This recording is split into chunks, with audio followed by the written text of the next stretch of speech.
ભરતીઓ આવેલી છે thermal power સ્ટેશનમાં, ગુજરાત સ્ટેટ ઇલેક્ટ્રિસિટી કોર્પોરેશન લિમિટેડમાં. ઓકે, તો શેની ભરતી છે તમને કહી દઉં. પહેલા આ તમે લેબ ટેસ્ટરનું બનાવ્યું છે, કેમ કે આપણે કેમેસ્ટ્રી વાળા છે. ઠીક છે, તો હું તમને કહી દઉં કે દરેકનો વિડીયો હું અપલોડ કરી દઈશ. સિલેબસ પણ આપેલો જ છે આમાં, એમાં કઈ વધારે છે, પણ આ લોકો સમય બહુ ઓછો આપે છે, તૈયારી કરવા માટે સમય બહુ ઓછો આપે છે. અને આ વખતે એક્ઝામ થોડી ટફ કરી નાખી છે, કેમ કે દર વર્ષે 100 માર્કનું આવતું હતું, આ વખતે લગભગ 200 માર્કનું છે. આમાં આવશે એટલે તમને કહી દઈશ. ઓકે, ઠીક. તો એકચ્યુઅલીમાં કોની ભરતી પડેલી છે?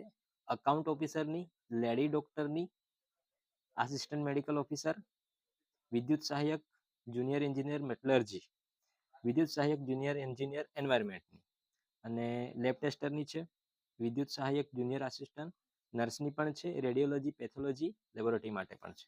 ઓકે, તો આ મેં તમારા માટે લઈને આવ્યો છું થર્મલ પાવર સ્ટેશનમાં. સારું એવું પે સ્કેલ હોય છે. ઠીક છે, તો અહીંયા જે છે જોબ ટાઇટલ આપણે છે લેબ ટેસ્ટર. પે સ્કેલ છે ને 25,000 થી 55,800, એટલે કે રિવાઇઝ થઈને પછી 55,800 આવી જશે. ઠીક છે, ટેસ્ટિંગ શું કરવાનું હોય છે? જો પ્રોફાઇલમાં વોટર ટેસ્ટિંગ હોય, ફ્યુલ ટેસ્ટિંગ છે, વેરિયસ ઓઇલ એનાલિસિસ છે, ગેસ એનાલિસિસ કરવાનું હોય છે. ઠીક છે, CO2, O2, SOx, NOx, ammonia, આ બધું આવે છે. ક્વોલિફિકેશન શું જોઈએ છે? તો કે BSc કેમેસ્ટ્રી જોઈએ છે. ઓછામાં ઓછા 55% વાળા ભરી શકે, 55%થી ઓછા હોય તો ભરાશે નહીં. કોની કેટલી જગ્યા છે? તો કે જગ્યા છે SC માટે મેલ માટે 1 છે, ફિમેલ માટે નથી. ST માં મેલ માટે 2 છે, ફિમેલ માટે નથી. EWS જે છે એમાં મેલ માટે 2 છે, અને UR જે છે એના માટે મેલ માટે 3 છે, અને PWD માટે 1 છે. ક્રાઇટેરિયા શું છે? એજ તો કે 35 વર્ષ સુધીના ભરી શકે, અને રિઝર્વ કેટેગરી વાળા જે છે એ લોકો 40 વર્ષ સુધીના ભરી શકે. બરાબર છે.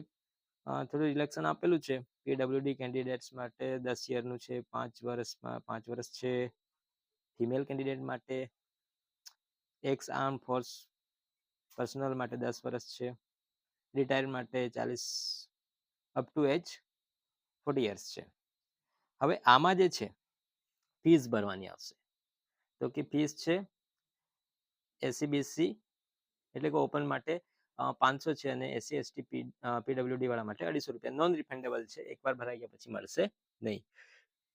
ઓનલાઈન એપ્લાય કરવાની તારીખ છે 29/4/2025 થી લઈને 19/5/2025 સુધીમાં તમે કરી શકો.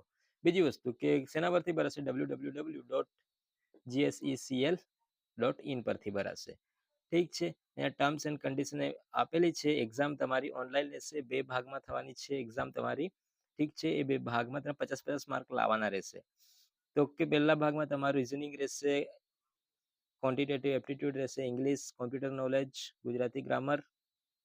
ઓકે, અને બીજું તો 100 માર્કનું આપણું કેમેસ્ટ્રી આવવાનું છે. તો ઇનઓર્ગેનિક કેમેસ્ટ્રીમાં છે એટોમિક સ્ટ્રક્ચર છે, 11-12નું મોસ્ટ ઓફ નાખેલું છે. Chemical bonding, molecular structure, ionic bonding, covalent bond, valence bond theory, molecular orbital theory. Physical કેમેસ્ટ્રીમાં છે કે કેમિકલ એનર્જેટિક છે, આયોનિક ઇક્વિલિબ્રિયા છે. ઓર્ગેનિકમાં આટલું જ આપેલું છે, આલ્કાઇલ અને આલ્કાઇલ હેલાઇડ, આલ્કોહોલ, ફિનોલ અને ઇથર આપેલું છે. બીજી વસ્તુ ફિઝિકલ કેમેસ્ટ્રીમાં conductance, electrochemistry, amine, diazonium salt ને એમિનો એસિડ ને આ બધું ઓર્ગેનિકનું છે, બધું મિક્સ કરીને લખી દીધું છે. ફિઝિકલ કેમેસ્ટ્રીમાં પણ બધું મિક્સ છે. તમે જોઈ શકો કાઇનેટિક્સ છે, સોલિડ છે, લિક્વિડ્સ છે, પોલિમર છે, બાયોકેટાલિસ છે, એ બધું છે. Nucleic acid, lipid, concept of energy in biosynthesis. આ જે વસ્તુ જે છે તમને આ બધું મળી રહેશે, એમાં કઈ છે નથી. 11-12ના ઉચકો, કોલેજના ઉચકો, ત્યાંથી તમને મટીરિયલ મળી જશે. નવી બુક શોધવાની જરૂર રહેશે નહીં. ઓનલાઈન બેઝ એક્ઝામ રહેશે, 2 ભાગમાં લેવાની છે. ઠીક છે.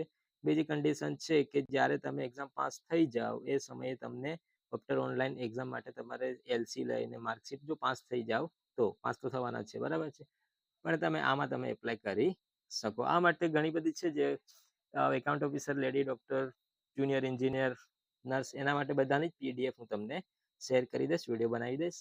ઠીક છે, તો આ માહિતી તમારા માટે ખૂબ જરૂરી બનશે, અને ટાઈમ આવે તો ભરી દેજો, અને બહુ સારી ગવર્મેન્ટ જોબ છે. ઠીક છે,